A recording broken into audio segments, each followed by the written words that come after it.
Welcome to U.S. History since 1877. In this course, you will survey the major themes, events, and ideas of American history after Reconstruction. I'm Jordan O'Connell, History and Government Instructor at Northeast Iowa Community College. This lecture distills a decade of my written notes taken from Alan Brinkley's The Unfinished Nation, The American Yawp, and our course-assigned OpenStax U.S. History textbook. This lecture focuses on FDR, emergency government, and the First New Deal.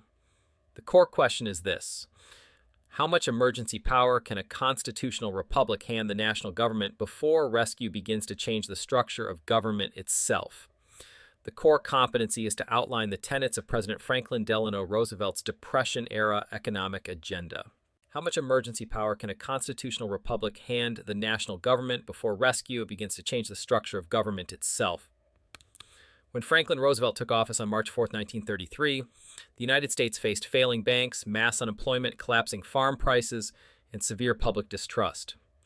Several states had already closed banks to stop runs, and depositors feared reopened institutions would swallow the last of their savings. Emergency government therefore meant fast action through statutes, executive leadership, and new administrative bodies, but it also raised a constitutional problem about how far the federal state could move while still operating through recognizable legal forms. The First New Deal began as an answer to legitimacy as much as to economics.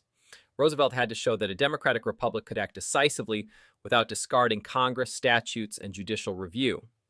Within weeks, federal power touched bank ledgers, radio broadcasts, farm acreage, industrial codes, forest camps, and public construction plans. Citizens saw agencies, payrolls, inspectors, and work sites rather than promises alone. That shift changed federal practice because emergency action created habits with a life beyond the panic. Once Washington had closed banks, inspected them, reopened sound institutions, hired men into CCC camps, financed dams, and coordinated recovery plans, the national government had shown a new scale of operational reach. The immediate question was how to stop collapse. The larger question was what kind of federal state would remain after the rescue machinery was built. The immediate background was the accelerating financial collapse of late 1932 and early 1933. Bank failures had continued under Hoover despite the Reconstruction Finance Corporation. Depositors withdrew funds, gold reserves tightened, and state governors declared temporary bank holidays to stop runs. Michigan's bank holiday in February 1933 became especially significant because it signaled that major financial centers could no longer rely on ordinary confidence. By Inauguration Day, much of the banking system was already functionally frozen. Roosevelt responded first through the national bank holiday. On March 6, 1933, he issued a proclamation closing banks for several days under authority, grounded partly in the Trading with the Enemy Act as amended by emergency legislation. Congress then passed the Emergency Banking Act on March 9th after reviewing it with remarkable speed. The act allowed Treasury examination of banks, authorized reopening of solvent institutions, and provided a legal basis for federal support and reorganization. That sequence exposed the new emergency pattern. Emergency power moved through presidential initiative, but it was quickly stabilized by congressional statute and administrative review. The 100 days became the governing tempo of this first phase. Between March and June 1933, Congress passed a series of measures that created or reshaped major agencies. The Civilian Conservation Corps was authorized in March. The Agricultural Adjustment Act and the Tennessee Valley Authority Act arrived in May. The National Industrial Recovery Act followed in June, creating the National Recovery Administration and the Public Works Administration. The legislative pace itself became part of the political message. Delay had discredited the previous administration. Speed was now treated as evidence of competence. The emergency environment also included a communication problem. Millions of Americans had lost trust in banks, business leadership, and familiar assurances. Roosevelt's radio style shaped public response because it provided a direct interpretive frame for government action. The first fireside chat on banking, delivered on March 12, 1933, explained in plain operational terms why banks had closed, how examinations worked, and why reopening selected institutions was safer than a chaotic return to ordinary business. The speech helped depositors understand that not every closed bank was ruined, and that federal supervision now stood behind the reopening process. Congressional delegation during this period was unusually broad but still concrete. Legislators wrote emergency statutes quickly, attached appropriations, and left agencies to translate statutory aims into rules. Treasury officials classified banks, agricultural administrators measured acreage, recovery officials drafted industrial codes sector by sector, Army officers helped administer CCC camps. Emergency government therefore depended on administrative throughput as much as on presidential rhetoric. Without examiners, clerks, engineers, payroll officers, and field supervisors, the 100 days would have remained symbolic. The first stage of bank reopening was methodical rather than theatrical. Federal examiners sorted institutions into those able to reopen immediately, those requiring reorganization or new capital, and those too weak to resume business. Licenses were issued in stages, Federal Reserve currency eased cash shortages, and newspapers printed reopening notices that local merchants and depositors followed closely. The Emergency Banking Act thus restored legitimacy through sequence, classification, and federally supervised timing rather than through a blanket declaration that everything was sound. The Civilian Conservation Corps showed how quickly emergency policy could become visible administration. Established in March 1933, the CCC enrolled unemployed young men, generally between ages 18 and 25 at first, placed them in camps often run in cooperation with the Army, and paid them about $30 a month, with most of the money sent home to their families. Enrollees planted trees, built fire breaks, improved parks, fought soil erosion, and developed roads and trails on public land. The program attacked unemployment, supported households, and left physical changes on the landscape. The Tennessee Valley Authority moved on a larger regional scale. Created in May 1933, the TVA combined flood control, dam building, hydroelectric generation, navigation improvement, fertilizer research, and regional planning across a multi-state watershed. Dams such as Norris later became symbols of federal development capacity. The TVA provided jobs and reorganized rivers, electricity prices, and regional infrastructure in one of the poorest areas of the country. Private utility companies saw it as a threat, while supporters regarded it as proof that public power could modernize an entire region. Agricultural policy and industrial policy followed different mechanisms. The Agricultural Adjustment Administration attempted to raise farm prices by paying growers to reduce acreage and production. In cotton and other crops, acreage reduction contracts and processing taxes became central tools.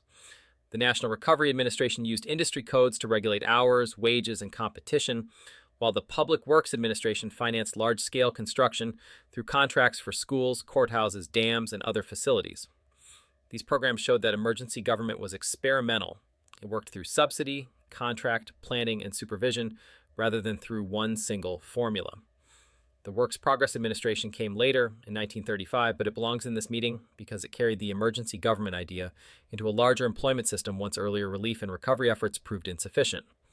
Under Harry Hopkins, the WPA employed millions in road building, school construction, airport work, sewing rooms, historical records projects, theater, music, and art. By the late 1930s, it had become one of the most visible demonstrations that the federal government could serve as an employer during deep economic distress. Its scale reflected the continued failure of private recovery to absorb all job seekers quickly. Financial regulation also broadened. The Glass-Steagall Banking Act of 1933 separated commercial and investment banking and created the Federal Deposit Insurance Corporation. The Securities Act of 1933 and the Securities Exchange Act of 1934 established disclosure rules and then created the Securities and Exchange Commission to police securities markets. Emergency government thus extended beyond relief camps and public works. It entered ledgers, prospectuses, stock exchanges, and reporting requirements. Program scale helps explain why the emergency state felt new. The CCC eventually enrolled more than 2 million young men over its lifespan, with camps spread across national forests, parks, and erosion control zones. The WPA later put more than 8 million people on its rolls across the decade, paying wages through local project offices that had to track attendance, materials, and county sponsorship. TVA engineers surveyed watersheds, purchased land, relocated families, and coordinated dam construction with power distribution plans. These were not abstract appropriations. They were payroll systems, camp rosters, engineering maps, and procurement chains operating at national scale. The AFAA and NRA showed the strain inside that scale. Agricultural officials counted acres, negotiated crop reduction contracts, and in 1933 supervised controversial cotton plow under orders and hog slaughter payments meant to raise prices by constricting supply. NRA code authorities gathered industry representatives to set hours, wages, and competitive rules, then relied on Blue Eagle publicity and federal pressure to encourage compliance. Both programs expanded coordination quickly, and both revealed how difficult it was to translate emergency purpose into workable rules across a vast, unequal economy. The banking measures deserve additional attention because they showed how emergency and reassurance reinforced each other. Examiners from the Treasury and the Federal Reserve reviewed institutions before reopening, depositors learned which banks had federal approval, and the FDIC later made small deposit accounts far less vulnerable to panic. These steps did not end the Depression, but they changed the daily relationship between households and banks. A checking account and a savings deposit now rested more visibly on federal oversight than on local reputation alone. On March 4, 1933, Roosevelt used the inaugural platform to ask the country for permission before he asked Congress for power. His promise to seek broad executive power to wage a war against the emergency was chosen with care. The war metaphor did not erase constitutional forms, but it told listeners that unemployment, banking collapse, and credit paralysis would be treated with the urgency normally reserved for invasion. The speech prepared the ground before the statutes arrived. That preparation shaped the legal machinery that followed because speed was essential. Within days, Congress passed the Emergency Banking Act. Soon afterward came the AA, the NIRA, and the expanding alphabet of boards, camps, contracts, and payroll systems. The inaugural gave those actions a public rationale before most people knew what the new agencies would be called or how they would operate. Roosevelt was drafting legitimacy in advance. He also understood that emergency power had to sound explainable. The inaugural and the first fireside chat worked together. One justified concentrated action, the other translated bank examination, reopening schedules, and federal guarantees into language depositors could follow. Confidence did not return through sentiment alone. It returned because the administration paired extraordinary authority with a visible story about procedure, sequence, and control. The speech also left a hard constitutional residue. Once executive energy had been invited in the name of emergency, critics on the right could denounce bureaucracy and debt, while critics on the left could demand still more redistribution and labor protection. Congress still controlled appropriations. Courts still reviewed statutes. Schechter Poultry and United States v. Butler later showed that judges would strike at emergency laws they considered defective in form or delegation. Roosevelt had justified exceptional action from the front steps of the Capitol, but he had not settled who would define the limits once the emergency state was in motion. The short-term results of emergency government were strong enough to change political confidence. After the bank holiday and Roosevelt's March 12th fireside chat, many depositors returned money to reopened banks rather than pulling it out. Federal supervision, selective reopening, and public explanation restored enough trust to stop financial disintegration, and every later recovery measure depended on that first stabilization. Visible work programs changed the appearance of government as well. CCC camps, TVA dams, PWA construction, and later WPA projects put federal action into forests, schools, roads, river valleys, post offices, and local archives. Men in CCC uniforms, crews pouring concrete, and engineers surveying dam sites turned Washington into a physical presence rather than a distant promise. The state now had camps, payrolls, power lines, and construction schedules. Citizens could actually see. The limits remained real. AAA crop reduction was controversial during hunger. NRA codes were cumbersome. Many programs were segregated or distributed unevenly, and the Supreme Court struck down key parts of the early program in 1935 and 1936. Yet those limits did not erase the larger change. Even opponents of Roosevelt had to argue in a country where federal supervision of banks, securities relief work, and regional development was already a practical fact. That is why the ending cannot be neat. Once citizens began judging the national government by whether it could prevent collapse, restore credit, and provide work, emergency power became harder to confine to the emergency itself. The unresolved issue was never simply whether Washington should act. It was how much of the new capacity a constitutional republic could afford to keep once crisis had made that capacity politically indispensable. If you're curious how I'm using AI to build these lectures and reshape higher education, visit thelibertytolearn.com. I'll see you in class.